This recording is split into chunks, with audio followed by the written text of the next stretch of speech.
Aztecs have taken the lead with 106 left to play. To the end zone, touchdown. Hello, everybody, and welcome back to our podcast, Inside the Climb, brought to you by Aztec Link and the We Believe Network. As always, I'm Kylie Freeland. Alongside me, Jack Powers, Caleb Davis, and Sam Popper. Welcome back, you guys. Pleasure to be here. So excited to have you here. How has your week been? Good. Still trying to figure out this mic. Do you see that and like slowly? We'll tighten it a bit. I need to get like Coach Lewis, man. Except you know how to do it also. Hey, you guys are smart. You guys are smart people. I'm just figuring out pod life, man. These people are vets over. They're if you can't tell, we're knee deep into June, into OVs, exhausted. Yeah, losing it. No doubt. We both found a window of about 75 minutes where we each ran out of this office and got a haircut because we each needed a haircut pretty badly. Little tune up. Yeah, I saw Coach Lewis on my way out, and I said, "Coach, I'm sure you could tell where I'm going." And he was like, "I was like, yeah, Coach, you can say I need a haircut." You know, If he wouldn't know where you're going. You know, he didn't at first. I thought he was gonna be like, "Yeah, you need a haircut," because that's what I would have said to me. Well, what's been going on over the last week since we last spoke? Shoot, coming back from OV season is officially off and kicking. I know can't speak publicly on any of the kids we're recruiting, but it was a very successful weekend one. We had 14 kids officially visit as of yesterday, still working through some announcements, but had 12 of the 14, call Coach Lewis or tell Coach Lewis in person that they're going to be Aztecs. So working through all that. So it should be a lot of fun here for Aztec Nation here rolling up. And today we got 12 new ones coming in and just keep on rolling through the month of June. And then we had a big mega camp on Wednesday. That was really fun just to have a lot of kids come out here and compete, get some tutelage and teaching from our coaches and staff. Appreciate the help. We had a lot of guest coaches at other universities come on and help out and make this something really good. A lot of people had mentioned that, this was a camp that obviously had significantly more numbers than last year, a lot more traction, and trying to make it like the kind of premier mega camp in the West Coast, which it definitely can be. And the numbers from this past week would show it's a lot. Like, from our standpoint, the toughest part of managing these camps is, number one, you have like the operational stuff, right? Like making sure that like everything just goes smooth. People know where to be and what to do, campers and staff. And the other part is then how do you track the players and evaluate as best you can in a window where it's bam, bam, bam. But overall, felt like it went really well. Obviously, just like tired, but it went well. How young are the players in the camp typically? It's anywhere from 8th grade to rising seniors. Wow. Yeah, so you get the whole. It's down early. So that's a big part of it, though. Like from the organizational standpoint, is how can you kind of look at a kid and know like, oh, this kid's in this class. So like that was a big thing. So like the shirt color for us, that was kind of the MO. So if you had a red shirt, it meant you were a rising senior. If you had a black shirt, it meant you were a rising junior. And if you had a white shirt, meant you were a rising sophomore or younger. So it's like that way you kind of just like tell off the rip. It's one of the cool things too, because when you sort it like that, and again, everything's about operations. How do you make it easiest for the coaches and make sure the kids here get a good learning experience while they're on campus getting coaching? But you can kind of see it's like, okay, if a kid with the white shirt, one of the younger kids is clearly the best kid in the class, like, okay, maybe he didn't run the same testing numbers that some of the red shirt kids did, but he's clearly going to elevate over the next couple of years. You probably want to get in early on some of those kids. So I had a lot of kids, come in, earn their offers, and it'll be really, really exciting to build that relationship and track their development for years to come. That's so cool. Well, I can tell a lot better too. I can tell you two are a little exhausted from the last couple of weeks. Got Monster and coffee going. We're doubling up here.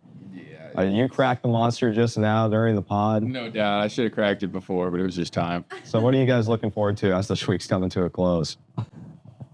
I think it's really getting these next 12 families on campus, seeing, crush this feeling weekend. them out, and really just, the way we recruit, the way Coach Lewis is top down, like we're a genuine bunch. We're truthful. We're honest. Like we lay everything out, and I think we do a really, really good job getting the right ones in the program. Like I don't think there's a single thing that as you go around San Diego State football on one of these official visit weekends where it doesn't stack up to anyone else in the country. And now it's just sorting through the ones that are driven, the ones that, we're going to look back 3 years from now and maximize everything they are on the field. And for those of people who are watching who might not know, where does kind of your role come into this during these OVs and being with these families? Like, what is kind of your job there together and separately? Absolutely. So we're, again, complete extensions of each other. Yeah. Like me and Sam will do one-off meetings on, we'll kind of sort through, you take these half, we take these half, maybe if there's one or two that timeline-wise makes sense to double up on and kind of share both our experiences. But then, again, you're just showcasing your program. And from our perspective, being yourself. yeah, Like, floating, being yourself, building relationships.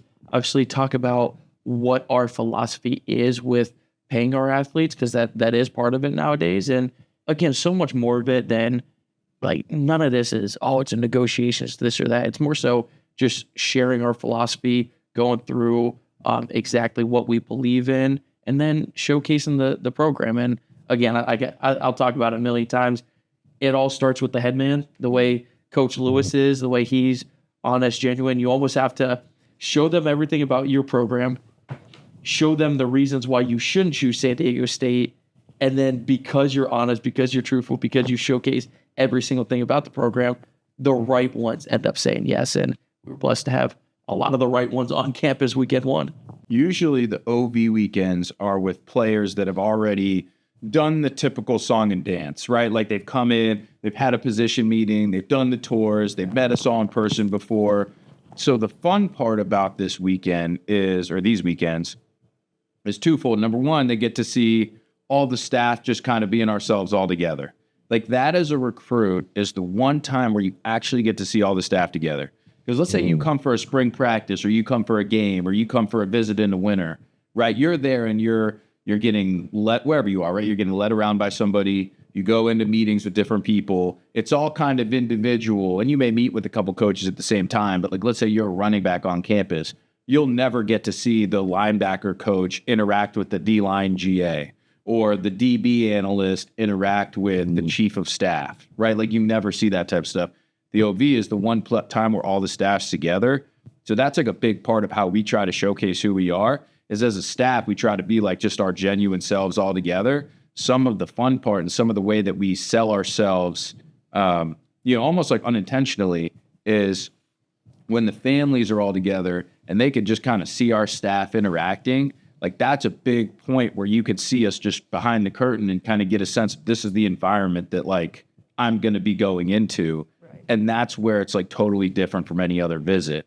And so that's why we try to structure a lot of activities where we'll have a dinner that takes, maybe it's a 2.5 hour dinner. Like, this past Friday, we went to a dinner and it was like, it's family style, right? So it's like everything from the menu would just kind of come and, like step by step. And it was a long dinner, but then the whole point is like, we're all spending time together. Right. And to Caleb's point, all you want to do is like showcase who you are and be yourself. Because again, now in this era of recruiting, it doesn't make sense to sign the players that wouldn't like being just a part of that. So if there's anything else besides just being yourself that you have to do to get the kid, then it's probably not smart to do that, because it's just not going to be fit. You're not going to get the best out of the player. Player's not going to get the best out of you. And it's good to just, kind of move on. So much of those falls on the connection between the families that all come to campus. If, our linebackers coach is recruiting one family one way, and our safeties coach is recruiting one family another way, and our running back coach is recruiting one family another way, the O-line coach, so on and so forth, then you're going to get a bunch of families that all are coming to visit for different reasons. And since we're all together, it like really doesn't work. So that's why also, to elaborate on Caleb's point, that's why like Coach Lewis matters so much. And that's why personnel departments matter so much. Like from a top-down structure that the head coach leads, like how you recruit as a program has to be incredibly consistent. And so then when we get into our meetings with those families, now we're talking about it more so from the standpoint of, hey, here's what you saw about how our program operates and everything throughout the course of the visit. Now, when we get into the NIL space and how we pay our athletes and revenue share, this is how all those concepts that you saw all matter here, and this is how we implement all those same things, so that this process is no different than any other process that you'd be a part of on the team, which again, we are a checkpoint in making sure that these families are the right ones. Because if they leave that GM meeting, like, yeah, I didn't like how they do it. From our perspective, we see that as, okay, good. That's somebody that recognizes probably isn't the spot for them. And I'm glad we know that now rather than when they're a sophomore on the team, you know? What would be your biggest piece of advice to an athlete looking to get recruited by a college right now? Just be yourself. So it almost goes both ways Well, with I both think, sides. yeah. We could have a whole pod So, on this. so Yeah. I think today's day and age, with how much social media there is about it, and there's so much training, these athletes are taught from the time they're 8 years old playing in all-star games. You're supposed to act a certain way. There's a lot of kids that step foot on campus and they don't even know how to think for themselves or talk for themselves. Yeah, they feel like And they have to say the everything's right robot. thing all Yeah. the time when, like, that's not what it's about at No, all. and I say all the time, the right thing to say when you're sitting down with the head coach or you're sitting down with the general manager is just what you believe, who you are. Like, feels like a lot of kids, like, they just are afraid to believe in something. So I'm almost seeking kids that are convicted about something. If I vehemently disagree with what the kid is saying, I just want him to believe in something, because I think that translates to the field where, hey, it's the last play of the game. It's a 4th and 10. You need to convert. Well, there's probably a quarterback that's going to have to break out of the pocket and just improvise and make a play. I think that comes out on Saturdays. So What a lot of times players don't understand in the recruiting process, and I always try my best to kind of explain it, and the right ones get it, but they're few and far between. No matter where you go to play college football, from the high school level, you're going to learn a whole new way of operating that you're going to have to learn you're going to have to learn something new and adjust.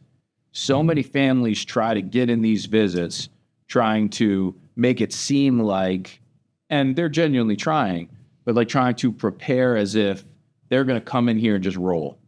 And no matter what school you're at, you're never going to do that. I would always rather the family that comes in saying, okay, I know I'm going to have to learn something different.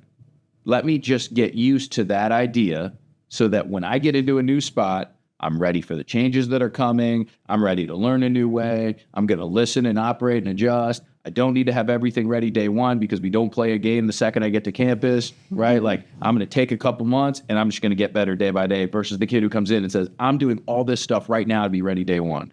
Because then those kids are usually the ones that come in and have to like totally recalibrate and don't necessarily think they have to, if that makes sense. Yeah. Like, there is a good example of that is, like, imagine a high school offense lineman. We say this all the time. Like, they think they're supposed to be 300 pounds to play in college. So they show up to campus 300 pounds, but they gained 20 pounds of fat. So rather than, oh, you're actually further away because now you have to take off the weight to then put on the good weight. Like, the kid would have been so much better if he just showed up at 270 pounds and just has to put on the weight. And wait, like, Yeah. you think you're setting yourself up for success, but really you're just going to have to come here, relearn everything. Like, you'd rather them come in and just understand that they don't know what it is yet. So in that way, they're quicker to adjust and quicker to become coachable. instead of learning how things are going to be at this program exactly, and this program being whatever school, learn how to learn and adjust to a new situation. Right. Because there, it's like no matter where you go, no matter what the differences are, right, you're going to get there and just kind of figure it out. I think there's a bigger picture to that too. That's every job. That's every field. Like, if you go to every job thinking you know exactly what it's going to be day in and day out, it's obviously good to have a picture, not walking blind. But like, if you know exactly how it's going to be day in and day out, you're never going to get it. You just have to be able to like operate in different situations sometimes. And sometimes if something unexpected happens, can you just roll with the punches? I was going to say, do you think that you see a lot in my generation, kids who aren't willing to kind of acclimate? Because I feel like that's kind of a thing that's happening just with people my age and younger. I don't know if it's COVID or what was happening, but a lot of people don't want change. I just think there's a lot of, as you guys can see on my board, I'm a big quotes person. And my favorite quote of all time is, comparison is the thief of joy. I think with social media, with how kids grow up, their entire lives, they're comparing themselves to what they think, whether it's social media or whether it's just outside pressures. Like, they're changing who they are to be who they think they're supposed to be. When, again, it all goes back. The person you're supposed to be is just who you are. And if you live free in your skin, then you're going to end up being happier wherever you're at. That's why, like, when we talk about these recruits, we're not trying to convince them to come here. We're not like trying to pressure them. Like, we show them exactly who we are. And if it's a fit for you, let's do this thing. If it's not a fit for you, let me help you find your other fit. Yeah. Like, that's not a bad thing. That's okay. Yeah. No, I couldn't have said it better. Like, I think players come here and kind of have nowadays, like, have kind of their own story written already. And so it's like, if that doesn't go to plan, there's no sort of like operate and adjust. Yep. Like, I would love to tell kids, no matter what situation you get into at whatever college, just make the best of it. Just make the best of it. Sometimes things happen that work. Sometimes things happen that don't, because it works in the positive too. Like, I've seen so many times where a freshman will come in, and usually for freshmen playing in college football, usually it's more of a depth chart thing than a freshman thing. Usually if you have a couple injuries, that position group's weak, usually a freshman's going to play. If a group is really steady and healthy and you have a lot of depth, usually freshmen won't play. Like that, there's so few freshmen that actually play because they're that good, they have to start. Most of the time it's something of that nature, and they work themselves in over the course of the season. Sometimes that happens, and now the freshman thinks they're rolling, and then they just kind of assume that that's going to be just like how it goes, and there's no sort of like learn and adjust the second year, and then they kind of just are that player over the course of their entire career instead of playing as a freshman and then building on it over the course of their next couple of years of school. So it's like both the positives and negatives, you see the same concept. Well, you guys talked about before we did this pod, talking about GM structure. What is that when you say structure? Structure is a big word. It is. Because that could be day-to-day life. That could be the way you recruit. I'd like to say, like, and Bob, you can piggyback off, but we're complete extensions of each other. Right. You know, we probably spend 80% of the workday you sitting in here and us just picking each other's brains on different ways we want to do different things. So again, I always go back to just imagining NFL draft night when they zoom into the war room and you see 20 people in there all celebrating the same decision that the program made. That's essentially how I see it. Because right now, Bobby talked about all the time that the GM position has been pulled more and more away from the relationships with high school kids and their families and different things. That's something that, again, this is a relationships-driven business. The GM position, you can only be as successful as those relationships that you have. So rather than say, oh, there's this one person making all the decisions, then there's this one person falling in line, it would take me and it would take us away from what we really want to be, which is relationship people. Yeah, I mean, shoot, like we talked about it a little bit in the first episode, but in the way that college football has evolved and the GM position has like molded and folded and changed like over the course of time, I mean, that's the one part that is so inconsistent across college football programs is the structure of like not only that position, but like recruiting departments as a whole. You know, it's so funny, like when we talk to people at other schools and stuff, like titles are borderline meaningless. Like not in the professional sense, but in the sense of like, how does that actually equate to like what you do? So like if somebody that I respect and trust in the industry asks me like, you know, what I do at San Diego State, I'm not going to say I'm like the associate GM.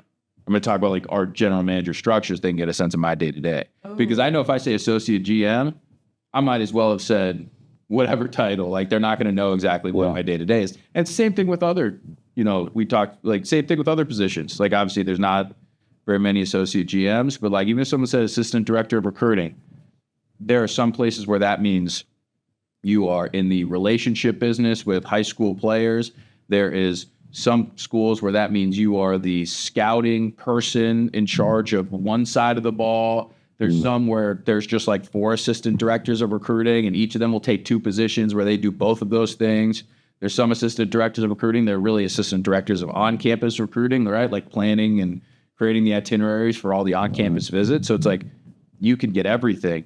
And I say all that to say like that's where like I'm excited about kind of how we're doing this. I'm excited to kind of dive more into like the GM position and like recruiting departments and kind of how they work and how they're structured. That's why I say structure is a big word. But I think there is such a white space in this industry for a team to eventually kind of like figure out the most optimal way of building a college football recruiting department for the school that you're at, 'cause it's not the same everywhere. That's like a massive thing that, again, like we're just trying to find the best way to do it, because I don't think anybody really has yet. Now, Pop, how have you seen that change over the years? Because, I mean, correct me if I'm wrong, but you were working with the first ever GM at college football. First ever GM, Matt Dudek at Arizona. He had that title at Arizona, and then came over to work at Michigan when I was a student. I love the guy. He works at Teamworks now. Great dude, and it's crazy because, like, you know, he obviously like started that title, right? He'd be the first to tell you that he obviously wasn't doing anything close to like what GMs are doing now. Like, it just doesn't work like that. But you know, that's what kind of like started this domino effect. And then he was kind of just him for like 3 or 4 years, and then you didn't really see another GM until like 2000, I don't know, maybe 21, and then it kind of just exploded from there. What do you think the one thing that San Diego State's GM does that kind of sticks out from all these other schools? Like, what is something that makes you unique? In terms of like kind of who we are, or like how we're kind of doing it? Both, I guess, but I just think maybe something that the public doesn't know, that just kind of how you run the program. How is this San Diego State compared to X, Y, and Z schools? Yeah, like, I mean, I think that number one, our structure is different. Like the aspect of 2 people doing this job together, like, I don't think that's happening everywhere. Now, some general managers, you know, have somebody that will help them in one aspect. Let's say that's salary cap. Let's say that's contract language, collective operation and fundraising, high school recruiting process. But I don't know if there's any pair of general managers that are doing it the way we're doing it, where it's both of us kind of handling every aspect. And I do think that there are, eventually, as we continue to progress, we'll again try to just make the system better as we go. We're trying something new, so obviously that's going to come with, so we talked about, right, like challenges that we have to adjust and overcome, and ways to learn and get better. But I do think there's going to be eyes on this type of system, because if that works, I think you'll see it kind of move on at other places, because we are, I think, attacking like a huge issue into space. And I think like what makes us different compared to the majority of college football right now is just the low ego of you have to be. Because again, like, there's so many GM, like, to be in this position, you have to be uber driven to be successful. So because of it, you get a lot of people in this space who, again, right, wrong, or indifferent, I don't say this as a bad thing, but are ego-driven individuals that like to see their name and things, and like to do this and that. And I think that's the cool thing about me, Popper, and even our director of player personnel, Sean Dillon, where, to be honest, again, I'm not speaking for anyone, but I can guarantee you there ain't one of us 3 that cares about being named in an article or being named in this or that. We just want to win. Yeah. And that, believe it or not, is more rare in college football than you would think, just because of how polarizing this sport is, how driven, how all of those things connect, that I think the fact that here you're able to get a collection of individuals that don't care who gets the credit, don't care any of this. At the end of the day, we're all in line with Sean Lewis's program, and we're going to make sure that gets into the right lights that it needs to be, as successful as it needs to be. But again, if there's something that I bring to the table that Coach Lewis says, no, I don't know, and Pop's got a new idea that he's like, well, what about this? We go with that. Like, heck yeah, like, let's freaking do this thing. And I know Pop's the same way. So that's the one key piece that I think is really, really unique, that not a lot of people share the same desire. I think for people coming into this industry, the one area where they really struggle, like right off the rip, when you're young and you're really good, is when you start to realize that you're just not going to win every battle, but you haven't like accepted that yet. Like, that's a huge part of this. You know, no matter how lockstep you are within the head coach, everybody has those players every year that you wish you signed and you just didn't for whatever reason. But I think that, like, that's why I try to be, over the course of my career, so process oriented, because I realized early on that you're not going to win every battle. And I know over the course of my career, like, I'm never going to be that person that, and some GMs do so much of a better job of this than I do. Like, I feel like I'm almost like envious of how well they do it, but they like come in and they're like, yo, I want this guy, and they end up like winning that battle. Like I've never really been that guy, and maybe I'll develop a little bit more of that over my career. But the way I try to offset that is to be super process oriented and think about it more from the aspect, and we kind of talked about in the first episode, like kind of being the point guard, but can you create a process that funnels, right, the right decisions so that now like you're not going to get every one, but you're a lot more likely to get the ones that make sense. And you're playing a lot more of a role where you don't have to like consistently go to battle. Like maybe I haven't been at a point in my career yet where like I'm at that place with a head coach where I can go in and be like, yo, this guy. But if I can create a system that like funnels the right decisions and creates enough checkpoints, now, even without going to battle, you're more than likely going to get the right guy. Well, and that's so key too, because the system and the process of selecting the right kids, it doesn't matter who the best evaluator in the country is and who the worst evaluator in the country is. If I guarantee if you went up and said, this is my guy, this is my guy, this is my guy, they're going to be within 10% of hit rate. Like it ain't going to be that different. So rather than saying, hey, I'm adamant about this guy, he's for us, he's this, then you start to get emotional, then you start to get different things. Like, no, like realistically, number 1, number 2, number 3, and number 4 on your board have pretty similar hit rates. So the process and the system of making sure that board is filled out with the right ones of us that are wired the right way, that are talented enough to have all these traits, like that's the bigger piece that we're trying to solve. Because again, as many of those kids that I've hand up and man, this is the guy, he had a great senior year, I can't believe we didn't sign him at Notre Dame. Not every kid ends up working out. No doubt.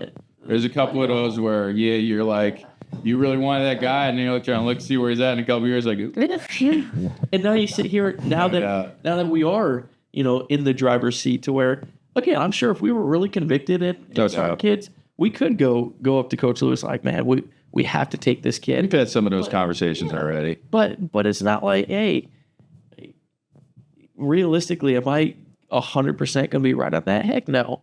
And I guess it's just like I don't want to be like reliant on going to battle all the time. Yes, because you're not going to win every battle. You're not going to win every battle, and everybody's got to feel like they're a part of this operation. Like recruiting's a team game; it's not an individual game. You're not playing one-on-one.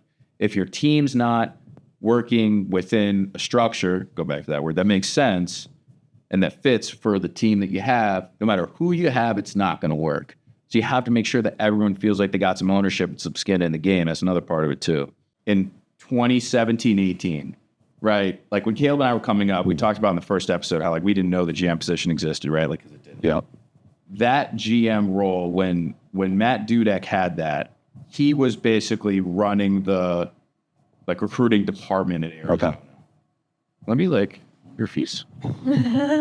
So let me hear better from him. Let me try to call him, because he'll be able to talk about it, and then from there we can kind of talk about like how the GM position like actually came about. I love it. And let me see if he answers. He's living in Carolina right now, I think, North Carolina. All right, pull on with him. Yeah, no warning, off the rip. Before we get back to the show, we want to tell you all about the best way to stay connected with everything happening around San Diego State athletics and Aztec football. That's right. If you're enjoying the We Believe Players podcast, there's even more content waiting for you through the We Believe Network Substack.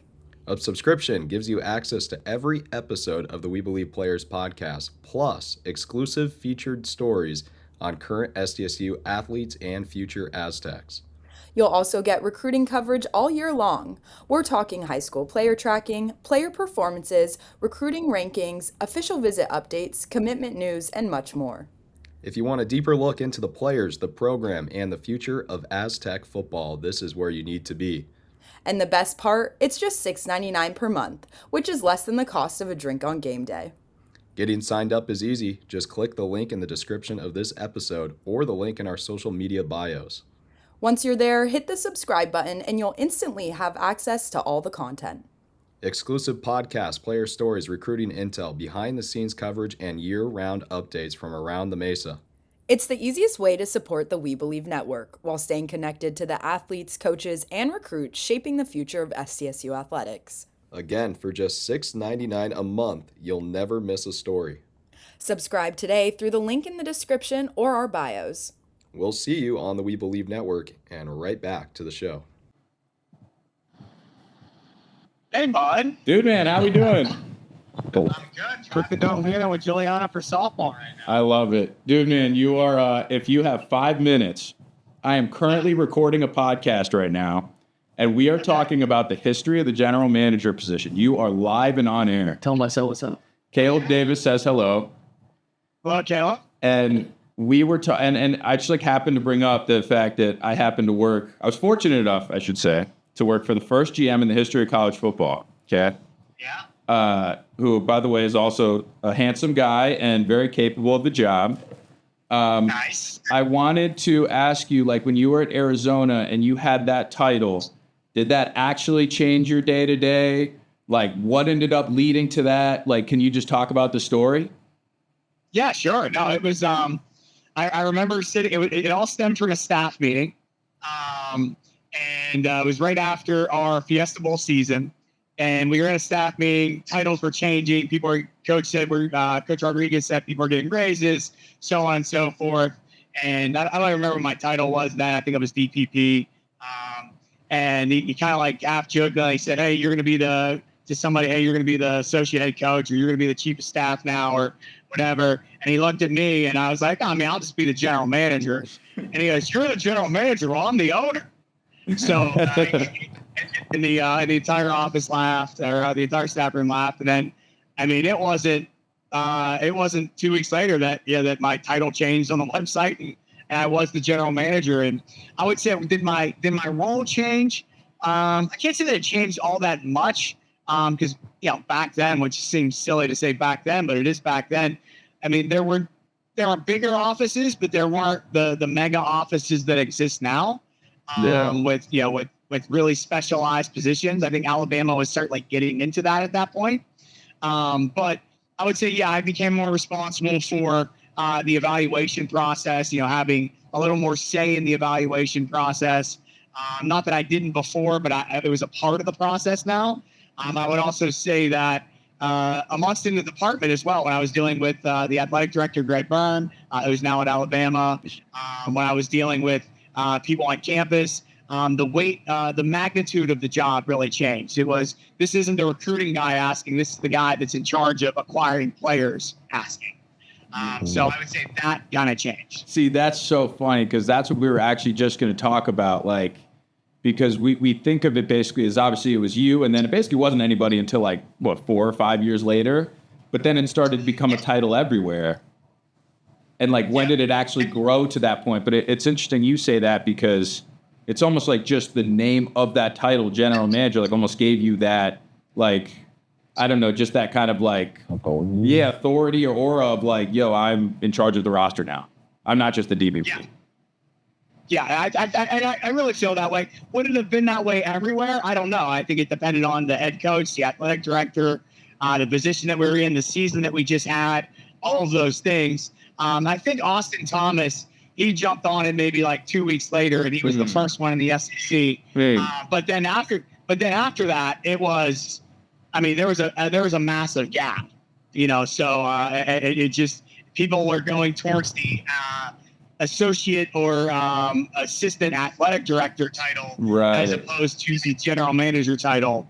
And then the next wave with transfer portal and NIL, that's kind of what brought general manager back away from the associate athletic director. Gotcha. And then it just became a rat race where everybody needed one, basically. Yes. Gotcha. Dude, man, that is awesome. Thank you so much for this. My pleasure. I was honored to be on the Pop and Davis or the Davis and Pop. Yeah, maybe we could change the name.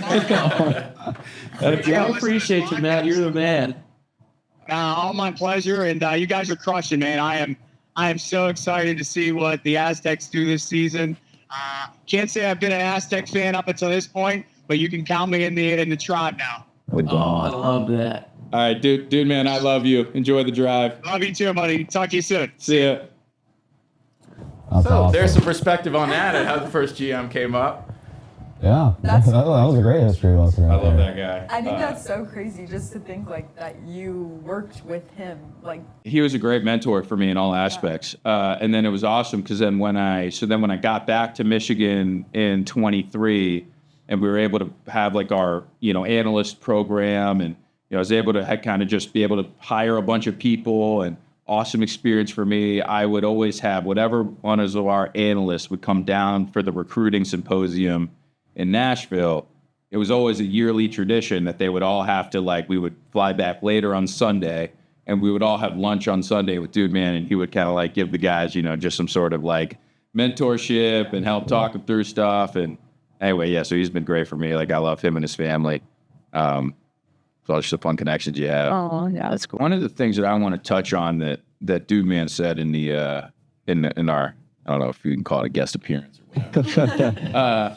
But one of the things he said that I thought was really interesting, which is something I wanted to kind of dive into, is when he talked about his kind of him being thought of now as someone who's less in charge of recruiting and more in charge of just building the roster and adding players. Because to me, that's what created kind of the genesis for, I have no clue, by the way, if I use the right word, but basically what is that, the start of the concept? Yeah. Okay, perfect. The genesis. Yeah, I knew There you go. vocabulary. Basically the genesis of our structure and how we're doing things, but basically all the way back then.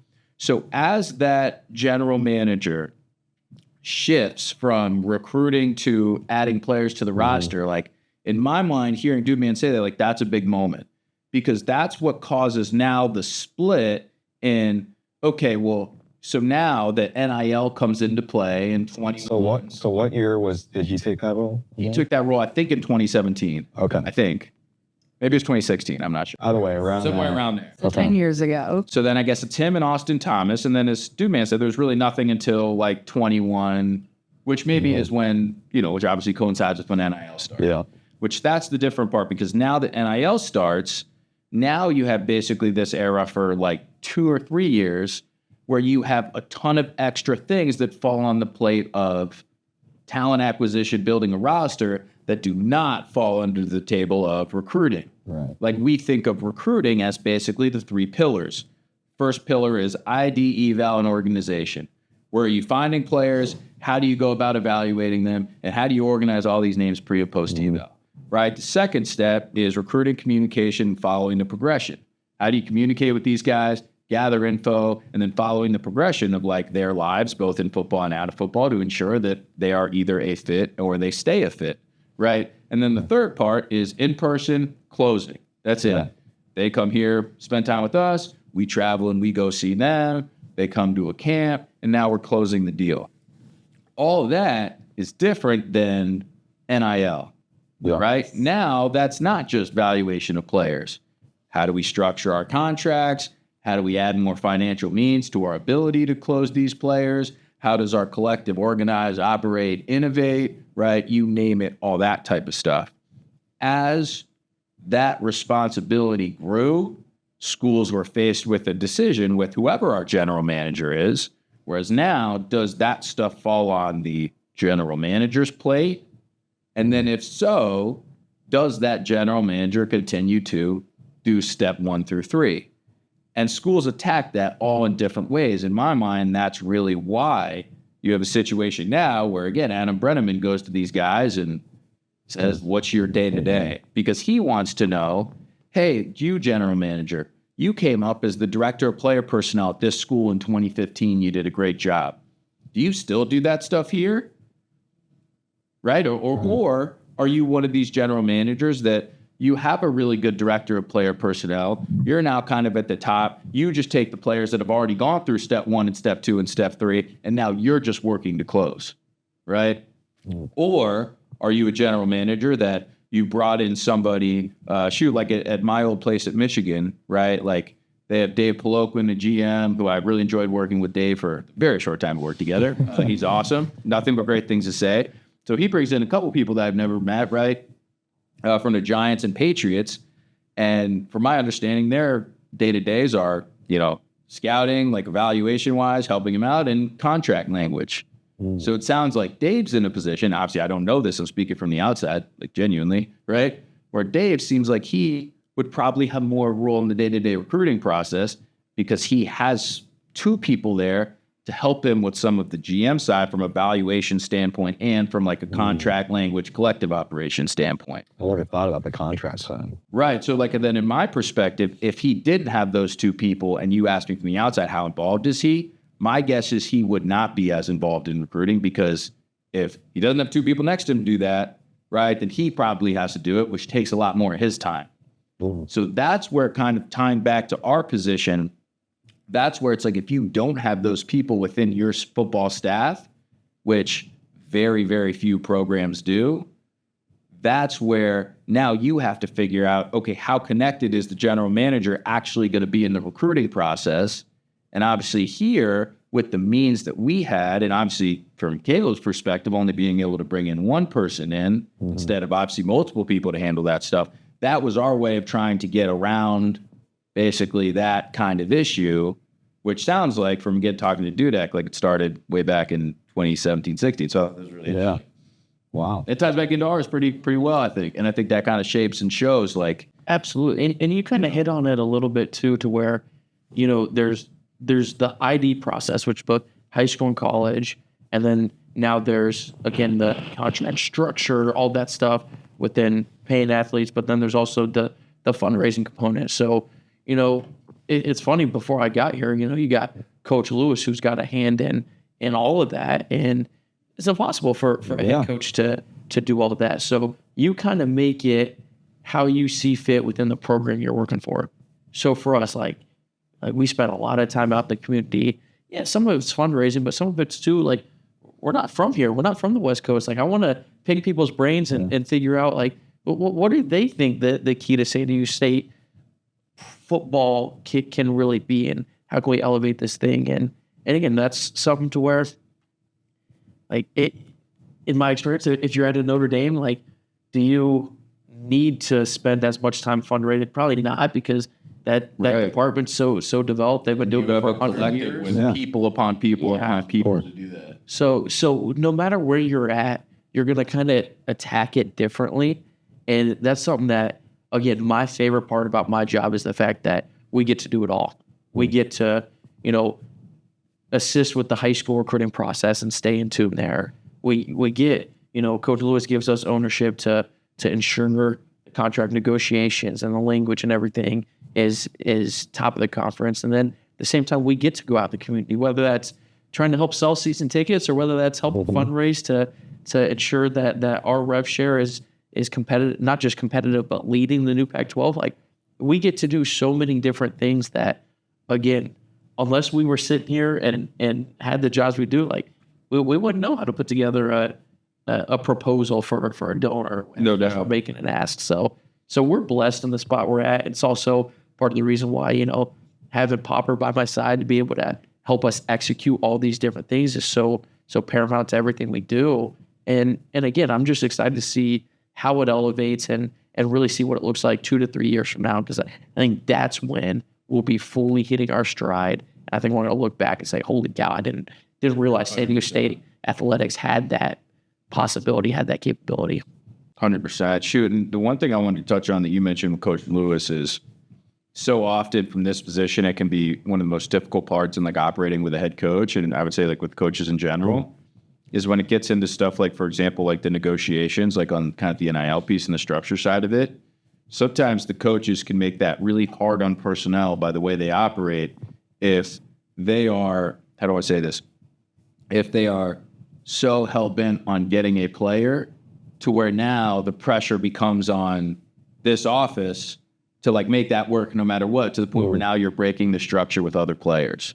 Because the whole point of what we operate on is transparency. And if Coach Lewis comes into this office and says, hey, no matter what, we have to go get this guy. Or if he goes into a staff meeting and says, we didn't get this guy because of Caleb, the GM, right? Now that gives Caleb a ton of pressure, because if we don't get the next guy for the same reason, right? Like, it's on him. And that's how mistakes are made. Bingo. In this process, when you're emotional, when you do that. And that's where, again, we're blessed. Coach Lewis gets it. Exactly. He lets us take care of that part of it because he trusts that, again, just like any job, you're the CEO of a business. Your job is to hire a person for a job that you think is the best and let them do that job. Yep. And when you see fit, you say something. Well, we have different contract structures and all that stuff that we've done over the last couple months that we go into coach's office. We say, I love what Caleb says. He goes, Coach, pick it apart. Like, I love that because he just says what he thinks. It's a great way to get feedback. He does. And we go back. So it's definitely some collaboration. But once we get into those meetings with the recruits when they come in on these weekends and we individually split it up, he lets us take that. And he doesn't ask anything about, this, that, the other in terms of the actual numbers. He just knows the structure and he'll be like, how'd it go? How'd they take it? And that's it. And that is an awesome trait that is so rare. That's why he's great at so his job. Rare. And there's a sense of, again, we're already on the same page. He understands the philosophies and everything that we're doing are so deeply rooted into what he does as the leader of this program that, again, if something doesn't go right and something doesn't go well and he sits us and asks what happened, he knows, okay, it's not something with our structure that's wrong. It's not something with our process. I sat there I've heard exactly what they're gonna pitch. So we're able to kind of say, hey, maybe that kid and maybe that family wasn't right for us. That's okay. Even if he was number one on the board, we'll get the number 2 one because he's a better fit. Right. Again, it's basketball, right? Sometimes you just miss the shot. The way I define the recruiting process to interns and analysts and stuff is we kind of teach them how to do it is, as far as the close, step 1, step 2, and step 3, they help with the close. The same way that in basketball, you can drop some play to get an open shot. At the end of the day, recruiting is still recruiting, and you have to make the shot. And sometimes, right, that old, I don't know, you a Trailblazers guy? You remember that when Dame Lillard, he has 25 seconds. It's my biggest pet peeve. But he literally just sat on the logo and, checked his watch and literally waited for the deal to say one, just heaves it up and it goes in. On Paul George? Yeah, Paul George was on the Thunder, right? You can either do that or you can draw some beautiful back screen and roll. I don't know basketball that much. Try your best to make the shot, but if you don't make the shot, that's it. A good process can help that shot be easier. But at the end of the day, you still have to make it. And that's kind of the whole point. If you just trust the process, you're more than likely to, you just make as many shots as you can, but ideally you're setting yourself up to make as many as possible. That's the whole kind of game. Wow. I feel like I've learned a lot. I know. I feel like I'm ready to be a GM and conquer the world. Oh, it is. The other thing I want to touch on about our structure and why I think it's innovative and different, why I think it'll catch on in some aspects, is the biggest problem that as Caleb and I talked about this job, we basically kind of just, and Caleb, you could touch on it too, he reached out to me, full transparency. We kind of just talked about this over the course of maybe 8 to 10 days. Mm-hmm. Talked about how this would work, kind of put it together to where we were both oh, cool, let's do this. This is dope. Yeah. In terms of the role, the structure, how we're going to do it. The thing that we both touched on in those conversations, and that was kind of the first part in talking to Caleb where I knew we might actually be onto something, is the biggest problem the schools are facing, I think, in this general manager world as the job continues to expand, regardless of whatever school you're at and how many resources you have, is how does the general manager, again, get connected to step 1, step 2, step 3, right? So again, connecting that shot itself from the play that gets that shot open. Mm-hmm. How does that connection happen? Because it's so many schools where they'll struggle. If the general manager isn't as involved in that aspect, you feel like as a recruiting department, because we've both been in all those positions, let's say you're the assistant director of recruiting working on ID, eval, and then all the communication on campus stuff for offense like I was at Oregon. Cool. You're in that position. A player goes through step 1, step 2, step 3. You've been spending a lot of time recruiting the kid. You feel like in terms of personnel, I know this kid better than anybody because I work in the ID process. I work in the eval process. I'm the one that started communication. I'm the one that hosted the kid when they were on campus, the whole 9. Then they kind of now all of a sudden get to the GM. And now okay, how does that valuation process match with everything we just did to get him up to that point? Is it kind of just does the GM watch him and if he likes him, then that's it? Does the GM have all the information that we've acquired throughout the course of the recruiting process to create that decision, right? Is it just kind of they go to the position coach and the coach's input? Does that valuation have anything to do with other players that you may have missed on earlier in the process? Right? Like there's so many questions. And as the GM role is expanded, when we talk about getting away from high school recruiting, not only in terms of like actually the process itself, but the decision making, like that's a big part of it. And I'm telling you, no matter what the school is, every school struggles with that because the GM's away from it. How do you tie the GM back into it, but in a way where that is, again, not the GM's job anymore? How do you fix that balance, right? Like this is our way of kind of fixing that balance. There are times where Caleb is knee deep in it from a high school side of things with Dilly and the great crew that we have, and I'm handling something else. There's times where that's flipped, right? Like it's kind of random, but the fact that both of us can attack the GM job, now we both kind of have some skin in the game from a day-to-day aspect in the high school recruiting side, which is also great because if it was just one of us assigned to it, you only get one perspective. And now there's certain things where we'll come back in here and kind of get both. And so when we're meeting with these families, we talk all the time about this is how we're recruiting you, and kind of same concept I talked about at the beginning of the pod, which seems like it was 4 hours ago.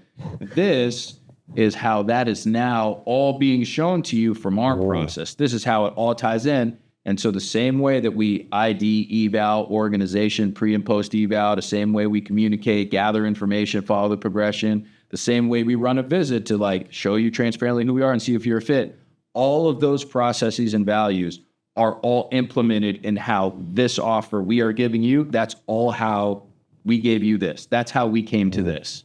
Does that make sense? Some teams are heavy in the data and things like that, and we certainly are too. We're doing some stuff analytically, but we're more knee deep in this process brought this to you. That's kind of the point. And we go to the recruiting symposiums every year, and there's always some session on tying the evaluation process to the valuation process, right? How do you tie everything you do from step 1 to 3 to how you actually value players? That's kind of our way of doing it, because if we're both in that, now we can tie it into how we value our players and structure our NIL deals. So that's another side of this that I kind of just think that we're, again, just trying to do differently and like see a hole in it and just like try your best to fix it. Well, we don't want to take up too much of your guys' time. Yeah, so absolutely. But I appreciate you guys. I mean, this is every week. This is a blast. I love getting to share our stories, share our philosophies, and again, just help get as much info out there to Aztec Nation, because this fall it's going to be a special one. So Yeah. we need everyone's support. That'll do it for our third episode of Inside the Climb. We'll see you guys on the next one.